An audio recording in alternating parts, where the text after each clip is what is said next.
Bonsoir mesdames, bonsoir messieurs. Nous sommes jeudi 2 septembre 2021. Ravi de vous retrouver pour la présentation de ce journal en langue française. Au sommaire de cette édition, la campagne de démolition des constructions anarchiques va se poursuivre, mais cette fois-ci sur les édifices se trouvant sur le littoral du lac Tanganyika et sur les rivières traversant les chefs-lieux des provinces, selon le ministre ayant les infrastructures dans ses attributions. Carence de carburant dans les stations-service en mairie de Bujumbura. Le gouvernement est interpellé à réagir et à trouver une solution durable. Voilà pour l'essentiel de ce journal. Les détails, c'est dans un instant.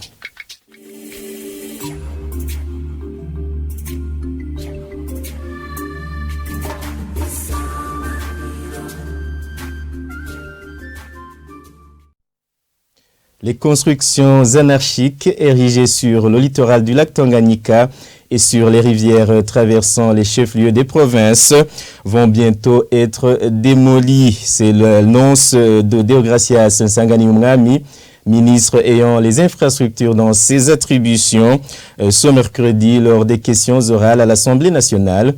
Les détails avec le reportage de Médard Nyonghuru et Jérôme Ndaishimi. La démolition des constructions anarchiques près des routes principales est un projet du gouvernement dit à l'agrandissement de ces dernières. Après des décennies de guerre, les Burundais se sont accaparés de quelques mètres près de ces routes sans respect de la loi. Propos du ministre ayant le développement communautaire dans ses attributions. Le projet de démolition des constructions anarchiques est un projet du gouvernement via le ministère de l'Intérieur. Vous le savez, la période qu'a traversé notre pays a causé l'endommagement des routes.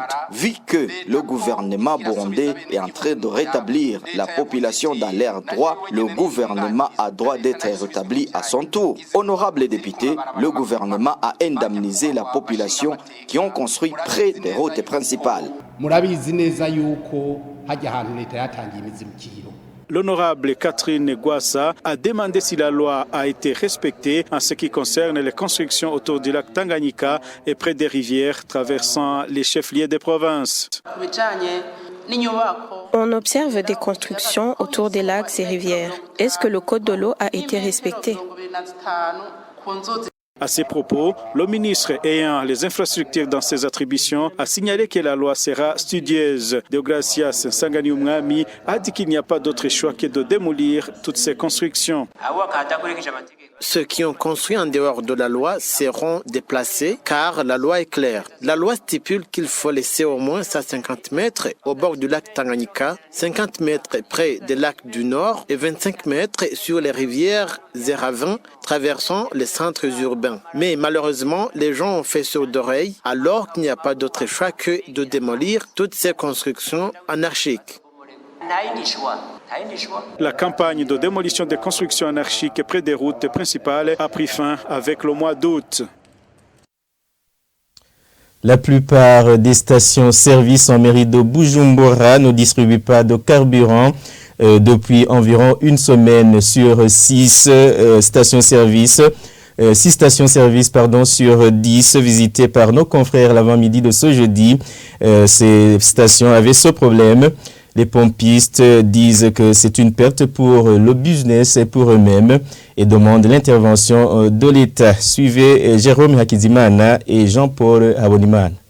Les 6 stations-service du centre-ville de Bujumbura sur 10 visitées l'avant-midi de ce jeudi, qui ne disposaient d'aucun type de carburant, sont entre autres stations Kobil, Zizo Boulevard Mwezigisabo. Ces pompistes disent qu'il y a bientôt une semaine que la station se présente ainsi.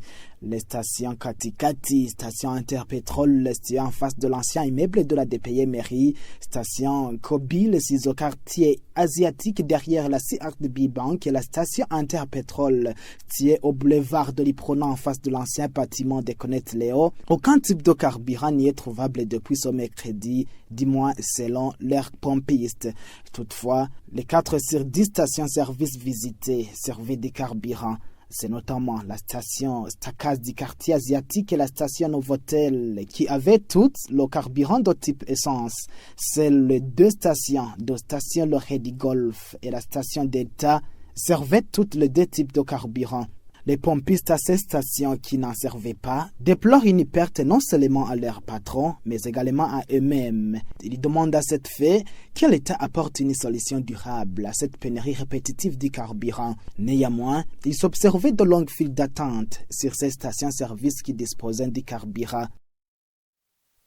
Sur ce, le directeur chargé de la gestion du carburant au Burundi explique qu'il y a eu de petits problèmes liés à l'approvisionnement. Lesquels problèmes seraient à l'origine de cette carence de carburant.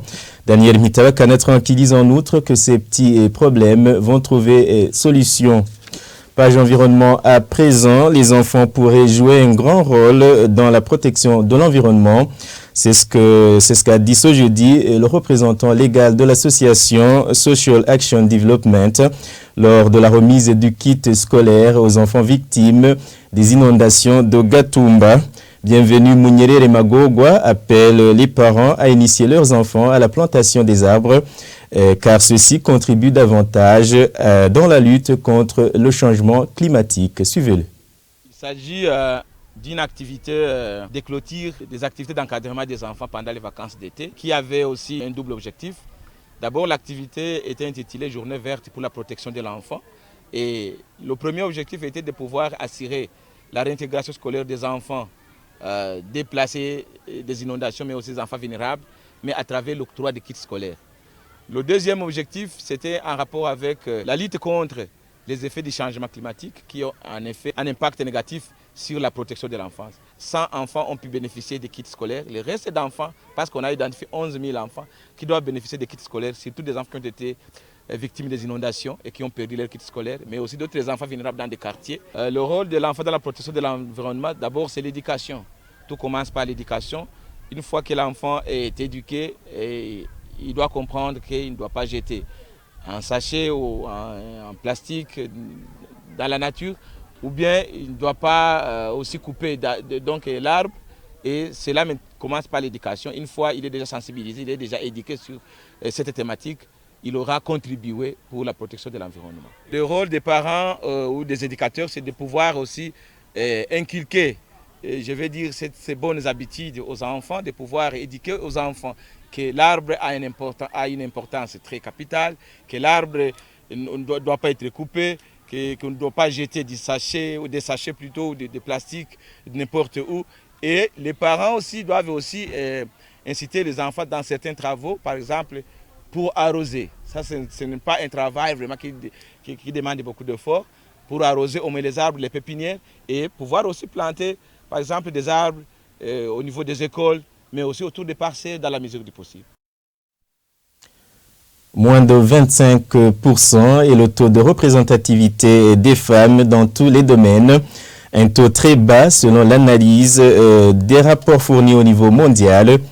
Lors d'un atelier d'information dans le cadre de la campagne Génération Égalité, ce jeudi, Jeannette Kem, représentante de l'ONU Femmes au Burundi, estime que seul le travail des associations, le travail plutôt en synergie des associations des femmes va générer de meilleurs résultats pour la lutte de leurs droits. Suivez-la.